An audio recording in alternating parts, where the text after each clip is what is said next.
mantan bupati, mantan menteri Pak Aswaranas itu adalah dengan pariwisata itu bisa menjadikan lapangan terbang Blimbing Sari yang dulunya menurut studi kelayakannya teman-teman dari ITB itu tidak layak secara ekonomi menjadi layak gitu. Saya nggak tahu sekarang kondisi setelah COVID, tapi sampai dengan sebelum COVID itu penerbangan di sana lumayan okupasinya gitu. Tapi setelah COVID agak tentu semua mengalami masalah. Setelah COVID saya nggak tahu seperti apa, karena kalau sebelum COVID itu sejumlah kantor besar sering sekali mengadakan kegiatan di Banyuwangi, dari Jakarta, dari mana-mana, dari Surabaya. UNER saja rapat kerja yang di Banyuwangi itu berkali-kali gitu. Dan itu mematahkan asumsi bahwa studi kelayakan itu mesti benar gitu. Itu bahwa benar menurut hitung-hitungan dulu itu lapangan terbang Banyuwangi itu tidak layak, tetapi Pak Aswaranas mampu membuat rekayasa, mengembangkan pariwisata dan lain-lain, banyak event-event, sehingga kemudian penerbangan ke Banyuwangi itu menjadi layak, meskipun dalam beberapa tahun awalnya itu pemerintah Kabupaten Banyuwangi harus memberi subsidi kepada para penumpang ya, supaya pendapatannya maskapai penerbangan masih layak untuk sana. Nah, sekarang ini sebenarnya ada tantangan baru, yang jalan tol dari sekarang baru sampai mana itu Besuki, dan dari Besuki sampai Banyuwangi itu konon juga tidak layak secara ekonomi.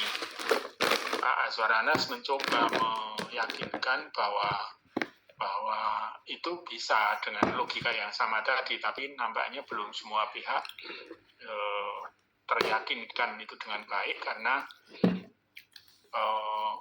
akibat berbagai hal, kondisi alam yang harus dilewati itu tolnya harus dibangun khusus, misalnya tidak boleh mengganggu satwa di baluran dan seterusnya.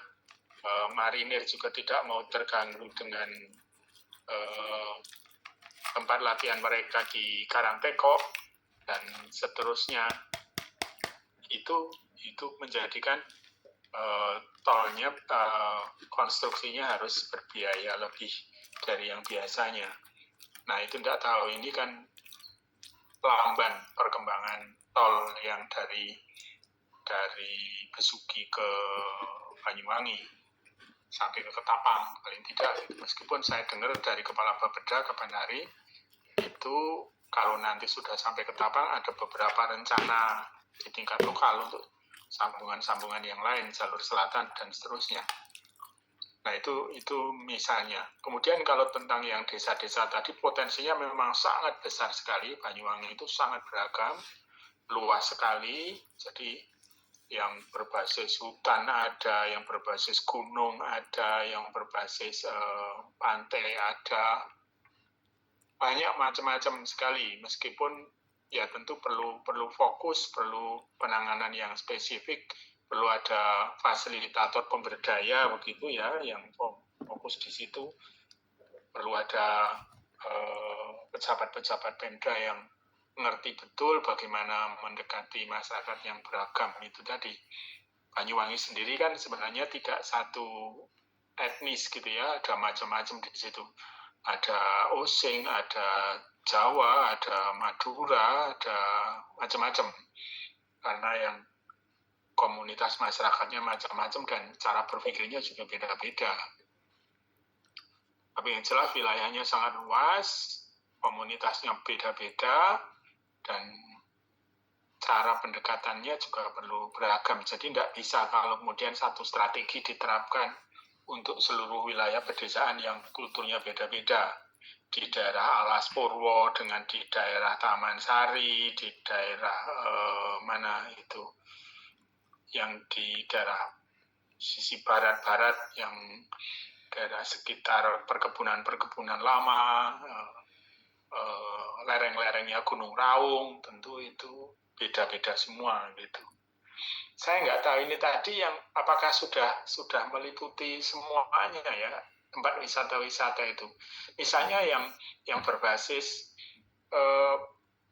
daerah-daerah yang buah-buahnya istimewa gitu Pak belum dinampakkan ini tadi. Jadi misalnya yang sumber durian, ada durian merah, ada apa kayak gitu-gitu kayaknya belum ya. Sebenarnya tadi Kemiren ada Prof tadi ya. Iya, Kemiren tapi kan di situ kan nggak istimewa duriannya. Kalau yang duriannya yang bagus kan yang Songgon Prof. Gunung ya betul. Songgon, mana itu yang atas itu lerengnya Raung kalau nggak salah itu ya. Itu kemarin info dari Dinas Pariwisatanya itu malah desa wisatanya nggak berkembang gitu. Nah itu ada apa? Justru itu ada apa? Kok tidak berkembang? Seperti itu. Yang Taman Sari saya pernah nginep itu lumayan dari sejak dulu sebelum COVID sudah lumayan. Kemudian mana daerah-daerah Tegal Delimo yang mana Muncar yang ikan-ikannya istimewa. Kalau Belimbing Sari itu sudah lama itu ikan bakar Belimbing Sari itu sudah terkenal lama dan itu kan ada apa namanya arus perpindahan ikan yang tahunan itu loh apa namanya yang lewat sekitar lautnya Belimbing Sari itu loh. Saya tidak tahu. Pokoknya dulu pernah dijelaskan saya oleh orang perikanan bahwa setiap tahun itu ada perpindahan populasi ikan yang lewat di situ dan itu menarik sekali cerita-cerita seperti itu karena bisa dibuktikan gitu. Mungkin ini pemetaannya masih belum lengkap. Mungkin hanya melihat yang potensial sekarang ini, tetapi yang ada potensinya tapi belum berkembang itu justru belum dieksplor lebih lanjut gitu. Seperti itu. Nah, tapi ya silahkan karena ini kan pilihan. Memang Banyuwangi sangat luas sekali dan tantangannya juga banyak. Tadi dikatakan secara statistik kemiskinannya relatif di bawah rata-rata Jawa Timur, di bawah rata-rata nasional. Ya, tetapi saya mendapat cerita dari kawan-kawan pendamping PKH itu juga problemnya juga tidak sederhana. Karena misalnya ada budaya-budaya masyarakat tertentu yang konsumtif.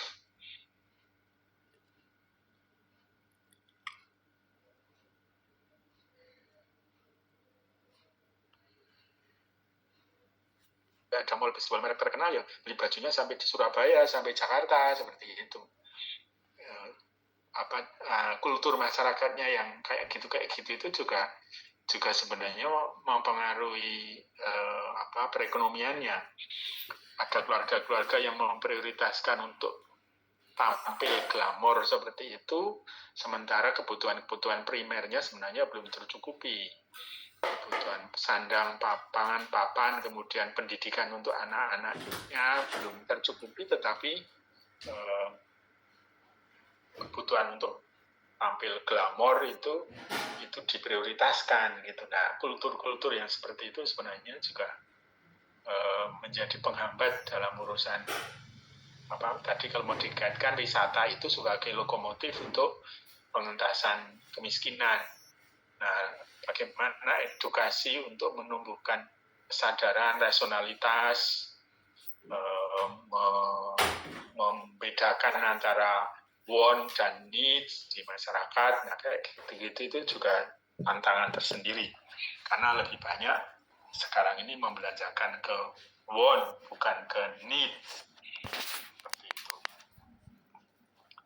Tadi yang disampaikan misalnya ada yang potensi untuk berkebunan buah naga, mungkin itu ya, karena di bulan-bulan tertentu kapan hari itu sampai dibuang-buang kan itu karena ongkos petik dan ongkos angkutnya lebih mahal daripada harga jualnya. Tapi mungkin juga yang lain, komoditas buah-buahan yang lain kan banyak sekali di Banyuwangi yang di sawah-sawah itu ada jeruk dan sebagainya.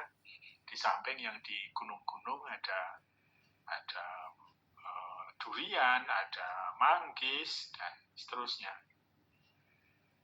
Oke, silakan, itu mungkin nanti dilengkapi, dipertajam lagi kawan-kawan ini dari Banyuwangi supaya nanti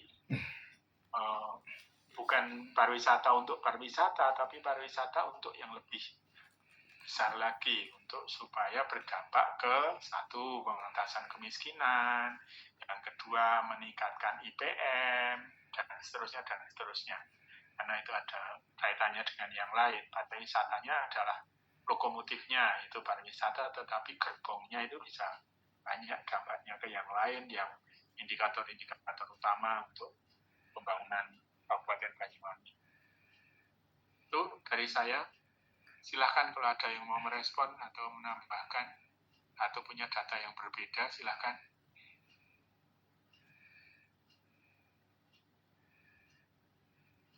Cukup. Kalau nggak ada, terima kasih. Saya tunggu kelompok 6 ya minggu depan. Minggu depan tanggal berapa ya kita ya? 30 ya. 30 tidak cuti kan? Tidak hari cuti bersama toh? Tidak, bro. Ya sudah, saya tunggu nanti yang kelompok 6. Terima kasih.